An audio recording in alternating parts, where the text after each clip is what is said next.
Hello friends. अभी फिलहाल ही इस दुनिया के सबसे अमीर आदमी यानी एलन मस्क ने बिटकॉइन के ऊपर ट्वीट किया और फिर बिटकॉइन की कीमत अचानक बढ़ गई, क्योंकि जब यह बात एलन मस्क को चाहने और उन पे विश्वास करने वाले लोगों के पास पहुंची तो उन्होंने बिटकॉइन को खरीदना शुरू कर दिया। यह बात तो आप सभी अच्छी तरह से जानते हो कि अगर आप किसी एक्टर, सिंगर, फुटबॉलर या बिजनेसमैन को चाहते हो या उन पर विश्वास करते हो और वो किसी भी चीज पर अपनी हामी दे दे तो शायद आप भी उन पर विश्वास करके उस चीज का इस्तेमाल करना शुरू कर देते हो। कुछ ऐसा ही एलन मस्क की ट्वीट के साथ बिटकॉइन पर हुआ। फ्रेंड्स, अगर मैं बिटकॉइन को सिंपल लैंग्वेज में बताऊं तो हर करेंसी पर सरकार का अधिकार होता है। एक शख्स जिसका नाम है सतोशी नाकामोटो, जिसने बिटकॉइन को बनाया, उसे लगा कि क्यों ना ऐसी करेंसी हो जिस पर किसी का भी अधिकार ना हो। फिर उसने बिटकॉइंस का आविष्कार किया। बिटकॉइन एक डिजिटल करेंसी होती है जो ब्लॉकचेन तकनीक पर आधारित है। इस तकनीक के जरिए करेंसी के ट्रांजैक्शन का पूरा लेखा जोखा होता है। जैसे कि मैंने आपको बताया था कि बिटकॉइन पर किसी का भी अधिकार नहीं है, यह बिल्कुल स्वतंत्र है, जो कि बिटकॉइन की सबसे बड़ी खामी और मजबूती दोनों ही है। बिटकॉइन ट्रेडिंग डिजिटल वैलेट के जरिए होती है।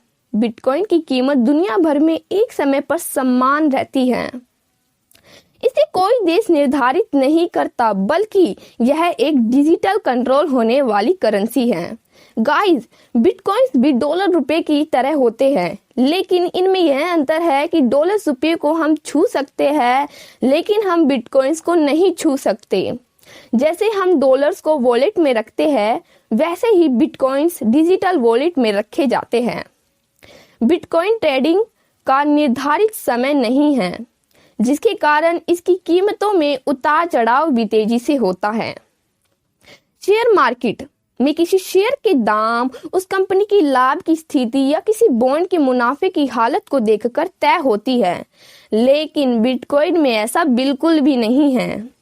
इसकी कीमत तय करने का कोई आधार नहीं है। इसकी वकालत करने वाले लोग यह दावा करते हैं कि सोने में भी किसी तरह की मूल्य उनके दाम से जुड़ी नहीं होती।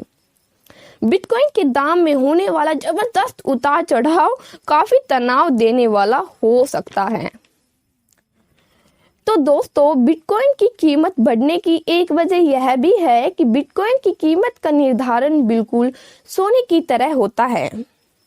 जैसे सोना हर किसी के पास नहीं है, वैसे ही बिटकॉइन भी हर किसी के पास नहीं मिलते।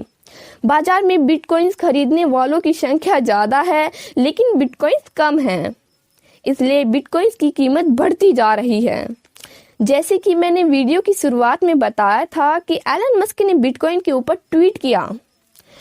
यहाँ तक कि एलन मस्क ने कहा है कि जब लोग उनकी कंपनी टेस्ला के द्वारा बनाई हुई कार्स को खरीदेंगे तो वह पेमेंट के तौर पर बिटकॉइंस को भी एक्सेप्ट कर सकते हैं। मैं आपको बता दूं कि टेस्ला कंपनी के सीईओ एलन मस्क के एक ट्वीट के बाद फ्राइडे को बिटकॉइन 14% उछाल के साथ 2 वीक्स के उच्च स्तर पर पहुंच गया। मस्क ने सोशल मीडिया साइट पर अपनी बायो में बस हैशटैग बिटकॉइन लिखा।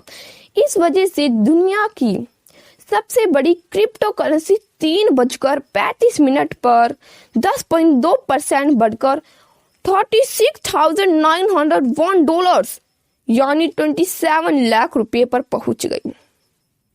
अरबपति मस्क के ट्विटर पर 43.8 मिलियन फॉलोअर्स हैं।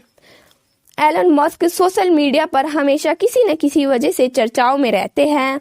इससे पहले भी मंगलवार को एलन मस्क ने गेम स्टॉक पर ट्वीट किया था, जिससे गेम स्टॉक कोर के शेयरों में तेजी आई और ये एक दिन में 50% तक चढ़े।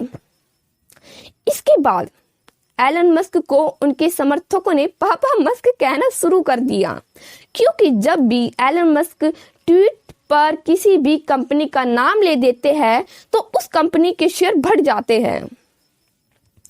दिसंबर में एलन मस्क ने डिजिटल करेंसी के एक वकील से ट्विटर पर टेस्ला की बैलेंस शीट के बड़े लेन देन को बिटकॉइन में बदलने की संभावना के बारे में पूछा था। मैं आपको बता दूं कि बिटकॉइन पर इन्वेस्ट करने का यह अच्छा समय है। खुद एलन मस्क ने बिटकॉइन के ऊपर $1.5 बिलियन यानी लगभग 1000 करोड़ रुपए इन्वेस्ट किए हैं। तो आप भी चाहे बिटकॉइन के ऊपर कुछ रुपए इन्वेस्ट कर सकते हैं।